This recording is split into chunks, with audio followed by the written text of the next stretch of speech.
آمين والصلاة والسلام على نبينا محمد وعلى آله وصحبه أجمعين ومن تبعهم بإحسان إلى يوم الدين أما بعد أعوذ بالله من الشيطان الرجيم بسم الله الرحمن الرحيم اقرأ باسم ربك الذي خلق خلق الإنسان من علق اقرأ وربك الأكرم الذي علم بالقلم معزز اور مکرم علماء کرام قابل قدر سامعین حضرات اور عفت ماں اور بہنوں اور عزیزوں،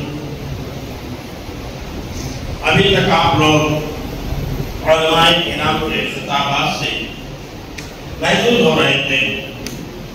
آپ نے شیخ عبدالمتین مدنی نوری حفظہ اللہ سے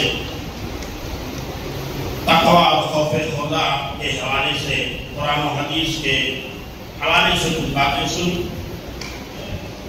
حافظ زکریا انور محمد زکریا سمائی سے توحید کے حوالے سے متعلق خطاب سنا، اور آخری ہمارے بزرگ نہایت ہی پروقار اور شیریں اور اسی طرح بہت ہی زیادہ جوشیل خطیب فضیلت الشیخ مصطفیٰ اکمل مدنی حفظہ اللہ سے ایمان کے حوالے سے خطابات سنے۔ میں چند باتیں آپ لوگوں کے سامنے پیش کروں گا۔ میرے محترم دوستو، چاہے اللہ کا تقوی،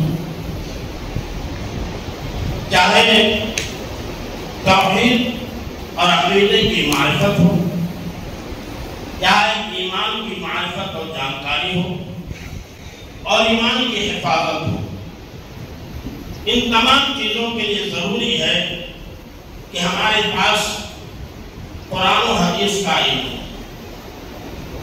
اور قرآن و حدیث کا علم ہمیں کیسے حاصل ہوگا؟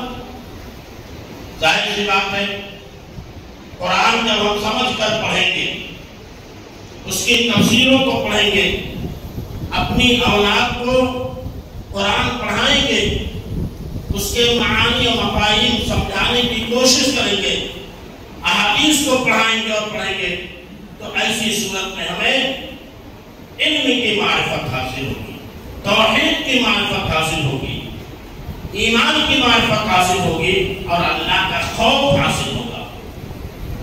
اسی لیے نبی کائنات محسن انسانیت محمد رسول اللہ صلی اللہ علیہ وسلم پر اللہ رب العالمین نے جو پہلی آیتیں نازل فرمائی، اس میں پڑھنے کا ذکر ہے۔ اقرأ باسم ربک الذی خلق، پڑھو اپنے اس رب کے نام سے جس نے پیدا کیا۔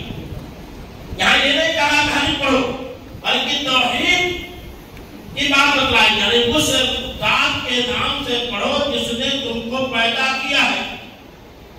جس ذات نے ہمیں پیدا کیا ہے، اس ذات کی معرفت کیسے حاصل ہو؟ اس ذات کو کیسے ہم پہچانیں گے کہ ہمارا خالق کون ہے، ہمارا مالک کون ہے، ہمارا رازق کون ہے، ہمارا مربی کون ہے، ہمارا پالنہار کون ہے، کیسے جانیں گے؟ یہ تمام باتیں قرآن میں آپ کو ملیں گی، یہ تمام باتیں حدیث میں آپ کو ملیں گی۔ یہی وجہ ہے اللہ کے نبی صلی اللہ علیہ وسلم نے قرآن و حدیث دونوں کو مضبوطی سے تھامنے کا حکم دیا۔ ترکت فیکم امرین لن تضلوا، کہ تمہارے درمیان دو چیزیں چھوڑے جا رہا ہوں، جب تک ان دونوں چیزوں کو تم مضبوطی سے تھامے رہو گے گمراہ نہیں ہو سکتے، راستے سے بھٹک نہیں سکتے، گمراہی تمہیں شکار اپنا نہیں بنا سکتی۔ فتنے چاہے جتنے ہوں، فسادات چاہے جتنے ہوں، ایمان کے لینے والے چاہے جتنے شکاری آپ کے راہوں میں پھرائیں، اگر آپ کے پاس قرآن کی تعلیم ہے، حدیث کی تعلیم ہے، محمد رسول اللہ صلی اللہ علیہ وسلم کے لائے ہوئے پیغامات کی تعلیم ہے، تو آپ کے ایمان کا سودا کوئی بھی نہیں کر سکتا۔ کیوں؟ اس لیے کہ قرآن کا پڑھنے والا، حدیث کا پڑھنے والا جو ہوتا ہے، اس کا تعلق اللہ سے ہوتا ہے، اس کا مسئلہ اللہ سے ہوتا ہے۔ اس ابن ماجہ کی روایت ہے، جبیر بن مطعم رضی اللہ عنہ راوی ہے، وہ کہتے ہیں ابشرو، لوگوں خوش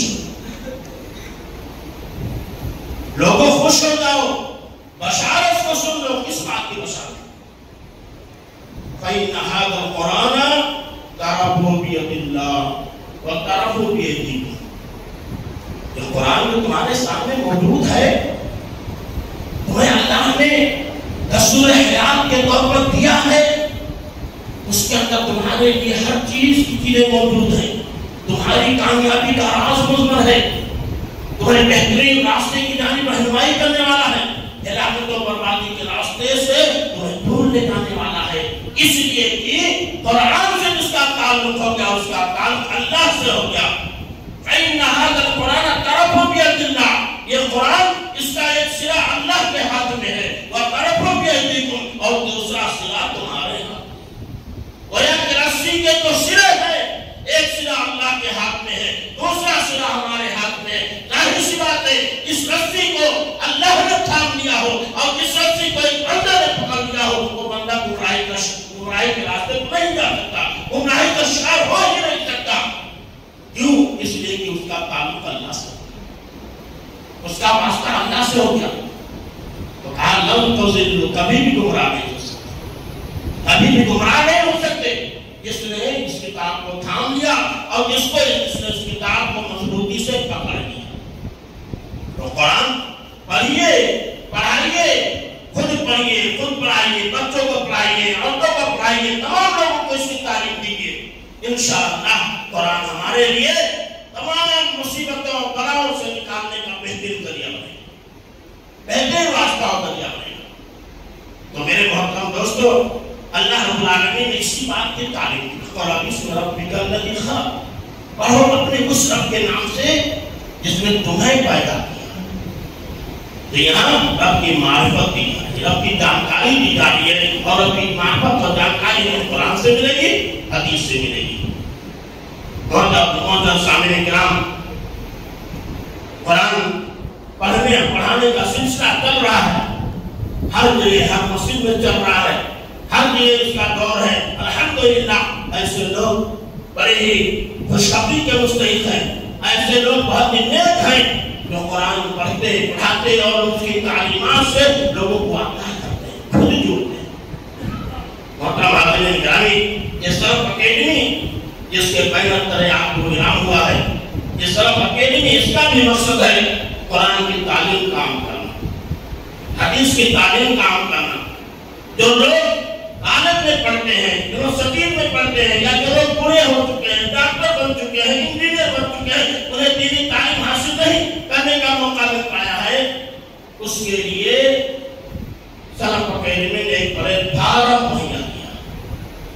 یہ آن لائن تعلیم حاصل کر سکتے ہیں اس پلیٹ فارم میں، جہاں عقیدے کی تعلیم ہوتی ہے، تفسیر کی تعلیم ہوتی ہے، حدیث کی تعلیم ہوتی ہے، عربی گرامر کی تعلیم ہوتی ہے، عربی ادب کی تعلیم ہوتی ہے۔